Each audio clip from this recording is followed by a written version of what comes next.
성경 말씀 사도행전 23장 1절에서 11절의 말씀입니다. 주여 감사합니다. 23장 1절에서 11절까지 같이 읽습니다. 시작. 바울이 공회를 주목하여 이르되 여러분 형제들아 오늘까지 나는 범사의 양심을 따라 하나님을 섬겨노라 하거늘 대제사장 아나니아가 바울 곁에서 있는 사람들에게 그 입을 치라 명하니 바울이 이르되 회칠한 담이여 하나님이 너를 치시리로다. 네가 나를 율법대로 심판한다고 앉아서 율법을 어기고 나를 치라 하느냐 하니 곁에 선 사람들이 말하되 하나님의 대제사장들을 내가 모욕하느냐. 바울이 이르되 형제들아 나는 그가 대제사장인 줄을 알지 못하였노라. 기록하였으되 너의 백성의 관리를 비방하지 말라 하였느니라 하더라. 바울이 그중 일부는 사두개인이요 다른 일부는 바리새인인 줄 알고 공회에서 외쳐 이르되 여러분 형제들아 나는 바리새인이요 또 바리새인의 아들이라. 죽은 자의 소망 곧 부활에 말미암아 내가 성을 받았노라. 그 말을 한즉 바리새인과 사두개인 사이에 다툼이 생겨 무리가 나누어지니 이는 사두개인은 부활이 없고 천사도 없고 영도 없고 하고 바리새인은 다 있다 함이라. 크게 떠들새 바리새인 편에서 몇 서기관이 일어나 다투어 이르되 우리가 이 사람을 보니 악한 것이 없도다. 혹 영이나 혹 천사가 그에게 말하였으면 어찌하겠느냐 하여 큰 분쟁이 생기니 천부장은 바울이 그들에게 지켜질까 하여 군인을 명하여 내려가 무리 가운데서 빼어사 가지고 영내로 들어가라 하니라. 그날 밤에 주께서 바울 곁에 서서 이르시되 담대하라. 네가 예루살렘에서 나의 일을 정언한 것 같이 로마에서도 정언하여야 하리라 하시니라. 아멘. 1전번째 김지영 최민솔 85번째 스마일 만나에서 954번째 421번째 최영기 집사님 97번째 들으십니다. 사도행전 23장 1절에서 11절까지 바울이 바리새인들과 사두개인들 그러니까 공회 앞에서 정언하는 이야기가 오늘 나와 있습니다. 그야말로 바울이 이제 하나님께서 예언하신 대로 이제 환난을 당하고 있습니다. 환난, 어려움을 당하고 있습니다. 그 환난 앞에서 바울이 나름대로 이제 변론을 하고 나름대로 호소를 하고 있지만은 그가 처한 상황은 말 그대로 환난을 당하고 있는데 이제 그 중요한 것은 이 환난이라는 것이 바울에게 하나님께서 지금 예고를 하셨을 뿐만이 아니라 지금 끌고 가는 상황 자체가 그래 바울아 너 참 많이 힘들지 걱정하지 마라.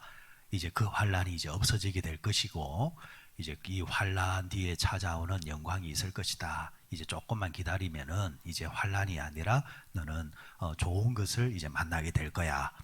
이런 식으로 하나님께서 환난을 해결해 주시고 환난의 문제가 없어지고 좋은 것이 이루어지게 된다라는 식으로 이제 말씀해 주시는 거. 사실 우리가 이 환난을 대할 때마다 기대하는 것 이거 아닙니까? 또 그리고 우리가 위로를 그렇게 받잖아요. 조금만 참으면은 좋은 일이 일어날 겁니다. 그런데 지금 바울에게 임한 환난은 어떤 환난이냐니까 환난은 환난인데 뒤가 보장되는 환난의 이야기가 아니에요. 계속해서 이 환난이 너에게 주어지게 될 것이다. 지금 이 예루살렘뿐만이 아니라 또 로마로 향하는 여정 속에서 로마에서도 계속해서 환난이 너를 기다리고 있다라는 식의 이제 이야기란 말이에요. 자, 그러면은 아무리 믿음이 좋은 이제 바울이라 할지라도 아무리 강한 바울이라 할지라도 얼마나 위축이 되고 얼마나 힘이 들겠냐라는 겁니다. 환난이 현실적으로 우리에게 다가올 때 불편한 진실은 희망 고문처럼 조금만 기다리면 된다라는 것이 아니라 현실적인 것은 때로는 가도 끝이 없는 것처럼 이 환난이 계속해서 우리에게 파도치듯이 밀려올 때가 참 많다라는 겁니다. 이럴 때 여러분 우리가 환난에 대한 인식이 조금 더 달라져야 되지 않을까? 성경에서 말씀하시는 환난은 우리에게 어떤 의미를 가지고 있는가? 일차적인 것은 환란을 통해서 우리를 단련하고 환란을 통해서 우리에게 곧 이어서 좋은 것이 다가오는 것. 이것이 일차적인 환란에 대한 자세지만은 여기서 조금 더 나아가서 진지하게 환란을 대하는 우리의 자세가 어떠해야 되는지 성경은 또 우리에게 말씀하고 있다. 자, 성경을 한번 찾아보십시다. 로마서 5장을 한번 가보도록 하십니다. 로마서 5장을 한번 가보도록 하십시다. 사도행전 뒤에 나오는 로마서 5장 3절 4절 말씀 한번 보십니다. 로마서 5장 3절 4절 말씀. 자, 찾았으면 같이 읽습니다. 시작. 다만 이뿐 아니라 우리가 환난 중에서도 즐거워하나니 이는 환난은 인내를, 인내는 연단을, 연단은 소망을 이루는 줄 알미로다. 소망이 우리를 부끄럽게 하지 아니함은 우리에게 주신 성령으로 말미암아 하나님의 사랑이 우리의 마음에 부는 바 됨이니라. 자, 여기 보시면은 환난 중에서도 우리가 뭐 한다 했습니까? 즐거워한다 했습니다. 여러분, 지금 로마서가 뭡니까? 바울이 로마에 있는 성도들에게 보내는 서신이지 않습니까? 그죠? 그러니까 바울이 이 로마를 향해 로마에 가기 전에 바울의 이제 서신의 특징이 뭐냐면은 다른 서신서는 다 어떤 형식이냐니까 먼저 그곳에 가고 난 다음에 뒤에 다녀와서 그곳에 있는 교우들에게 서신을 편지를 보내는데 그런 형식들이 전부 다 고린도전후서, 뭐 갈라디아 어디입니까? 데살로니가 뭐 전후서 막 이런 식이란 말이에요. 그런데 로마서는 조금 다릅니다. 로마서는 한 번도 가보지 못한 교회였습니다. 미리 로마에 대한 소식을 듣고 가기 전에 보냈던 서신이 로마입니다. 근데 로마에 가기 전에 여정이 지금 바울이 지금 계속해서 환란을 겪고 있습니다. 그런 겪고 있는 가운데서 자신과 동일하게 로마에서 예배를 드리고 그리고 하나님의 교회를 섬기느라 환란을 겪고 있는 이 로마 교인들에게 지금 편지를 보내면서 여러분들이요, 나도 환란을 겪고 있는데 내가 생각하는 환란은 이런 것이요. 환란이 어떤 것인 줄 아시오? 환란 중에 우리는 즐거워해야 합니다. 라고 말을 하고 있습니다. 여러분, 환란이 어떻게 즐거울 수가 있습니까? 그죠? 우리가 환란을 참을 수 있는 것은 뭡니까? 이 환란이 빨리 지나가고 환란 뒤에 찾아오는 그야말로 해결된 그런 부분들이 있을 때 우리는 안도의 한숨을 쉴 수 있고 즐거워할 수 있는데, 지금 이 성경 말대로라면 뭐냐니까 환란 자체를 즐겨라는 겁니다. 환란 자체를 즐겨라. 좀 우리 현실하고 좀 동떨어진 이야기잖아요. 말은 그렇지만은 실제로 환란을 즐기는 사람이 누가 있습니까? 그런데 바울은 지금 성경은 우리에게 환란을 즐겨라 이렇게 말하고 있습니다. 이유가 뭐냐? 이유가 뭐냐? 그 첫 번째 이유는 환란 자체를 즐기는 이유는 이 환란을 통해서 우리에게 주시는 하나님의 성숙이 있기 때문이다 라는 것.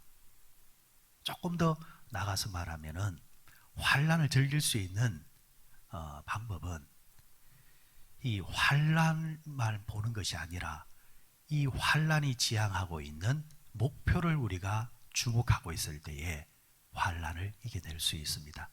예를 들면 이런 비유를 들 수 있을 것 같아요. 자, 보세요.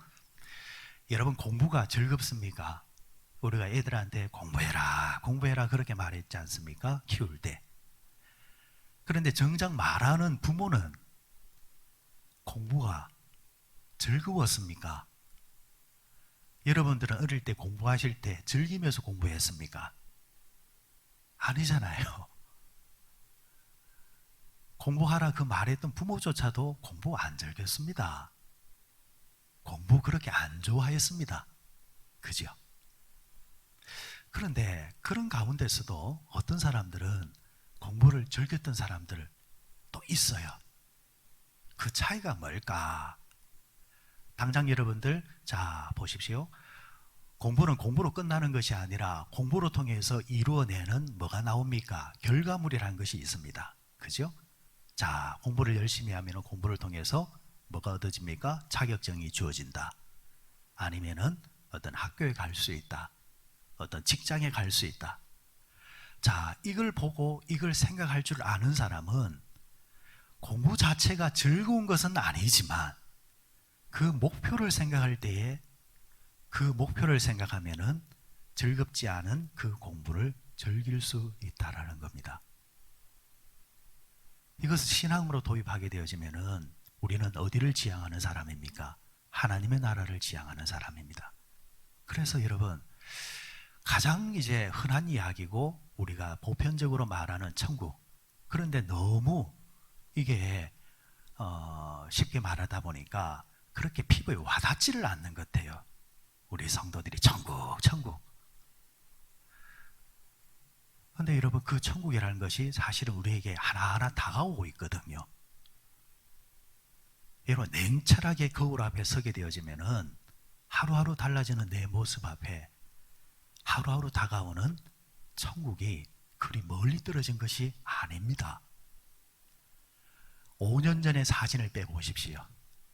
10년 전의 사진을 빼보시고 오늘 거울 앞에 서 있는 여러분들의 얼굴을 한번 냉정하게 한번 쳐다보십시오. 부인할래야 부인할 수 없는 천국이 다가오고 있습니다.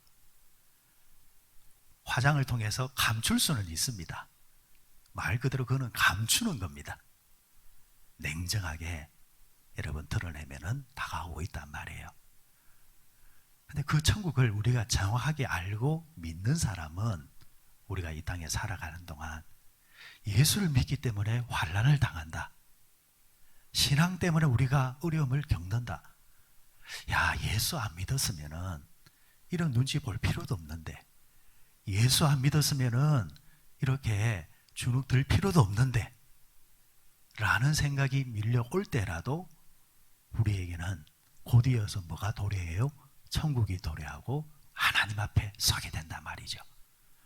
우리가 그걸 생각하면은 그래, 지금 이 환난조차도 즐길 수 있다라는 거예요.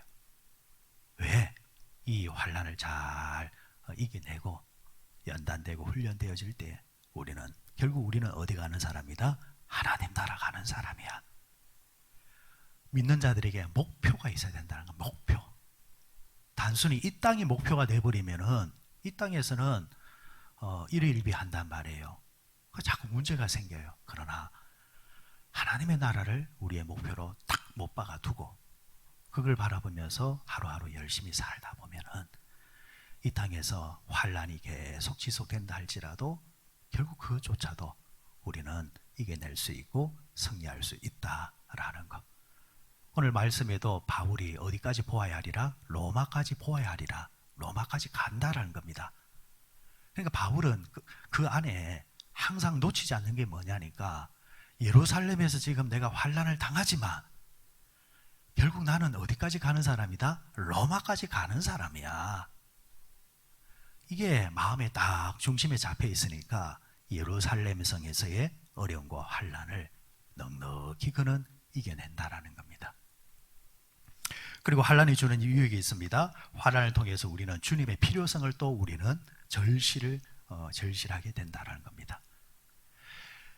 여러분 누구나 다 하나님의 교회 처음 나올 때, 그러니까 모태신앙에 의해서 그냥 자연스럽게 교회에 나온 사람들, 그런 분들은 늘 하나님께 감사해야 되는데 참 아이러니해요.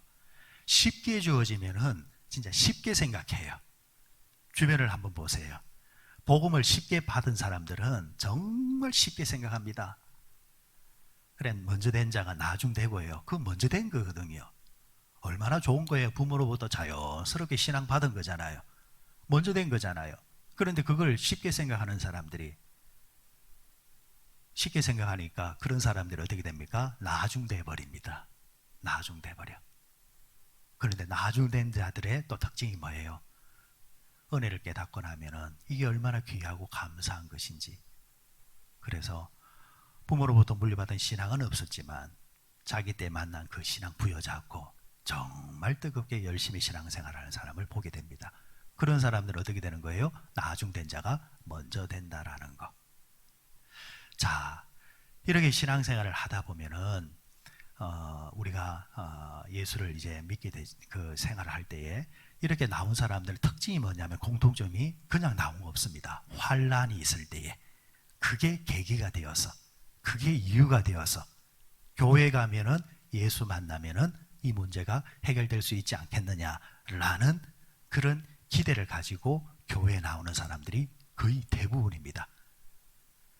자, 이렇게 이제 예수를 이제 만나게 된다고 한다면 결과적으로 뭐예요? 환란이 그 사람에게 있었기 때문에, 어려움이 있었기 때문에 그 사람이 누구를 붙잡은 거예요?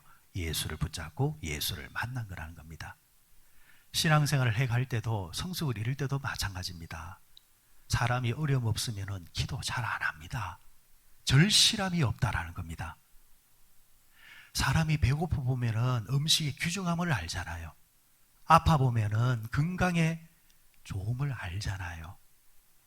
그러니까 한 번씩 하나님께서 의도적으로 믿음의 사람들에게 아픔을 주실 때도 있고 환난을 주실 때도 있다라는 거예요. 그것을 통해서 더 절실하게 하나님을 만나게끔 하시고 붙잡게끔 하시는 겁니다. 여러분 누가복음 15장에 보면은 탕자 이야기 나오잖아요. 둘째 아들 이야기. 그 둘째 아들이 부모의 자산을 가지고 이방 땅에 가서 잘 먹고 잘 살았다면은 그가 아버지께 돌아왔겠습니까? 안 돌아오지요. 아버지를 떠나고 싶어서 나간 자식인데, 그런데 나가서 뭐 하니까? 고생하니까.